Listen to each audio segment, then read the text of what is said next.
4 मई 1799 का वो दिन था जब शेर मैसूर टीपू सुल्तान ने अपने वतन की हिफाजत करते हुए अपनी जान की कुर्बानी दे दी थी।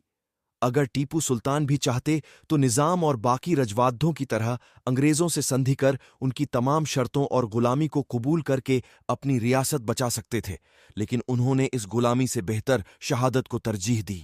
उस वक्त टीपू सुल्तान का नाम अंग्रेजों के लिए खौफ का पैगाम था। शायद ही हिंदुस्तान के किसी सुल्तान या राजा का इतना खौफ अंग्रेजों के दिलों पर रहा होगा।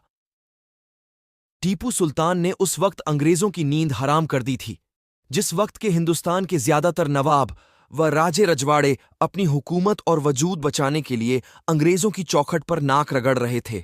जिस दिन सुल्तान टीपू शहीद हुए थे, उस दिन ब्रिटेन में जश्न मनाया गया था, जिसमें लंदन के नामवर अदीबों और फनकारों ने शिरकत की थी। अंग्रेजों में सुल्तान टीपू का इतना खौफ था कि उनकी लाश के पास जाने तक की हिम्मत नहीं जुटा पा रहे थे। जब एक गोली उनके दाएं सीने में धंस गई, तब वो जमीन पर गिर गए थे।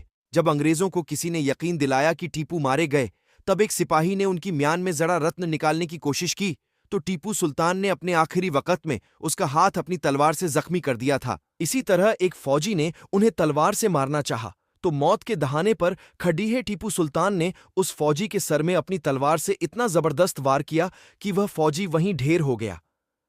जब टीपू सुल्तान शहीद हो गए, तब गवर्नर जनरल ने कहा था कि आज से मुकम्मल हिंदुस्तान हमारा है। अंग्रेजों के लिए टीपू सुल्तान की मौत की खुशी का अंदाजा इस बात से भी लगाया जा सकता है कि विकी कॉलिंस की मशहूर नॉवेल द मूनस्टोन के शुरुआती सीन में टीपू सुल्तान की दारुल सल्तनत श्रीरंगपट्टनम की लूटपाट और घेराबंदी को दिखाया गया है। शायद ही किसी हुक्मरान ने अंग्रेजों से इस तरह लोहा लेने की जुर्रत करी होगी। लड़ाई के आखिरी वक्त में टीपू के बॉडीगार्ड राजा खान ने उनसे कहा था कि आप अंग्रेजों को अपनी पहचान बता दें, वो आप पर रहम खाएंगे। उस वक्त उस मर्दे मुजाहिद ने जो अल्फाज कहे वो तारीख में अमर हो गए। उन्होंने उनसे कहा कि शेर की एक दिन की जिंदगी गीदत की 100 साला जिंदगी से बेहतर है। जब टीपू सुल्तान का जनाजा श्रीरंगपट्टनम की गलियों से निकला, को सड़क के दोनों ओर लोगों की कतारें लग गईं। हर किसी की आंखें नम हो गईं। औरतों ने अपनी चूधियां तोड़ दीं।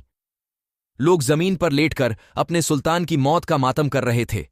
और भी जनरल नॉलेज जानने के लिए और दुनिया के बारे में कुछ रोमांचक बातें जानने के लिए मेरे चैनल को सब्सक्राइब करें और वीडियो को लाइक करें।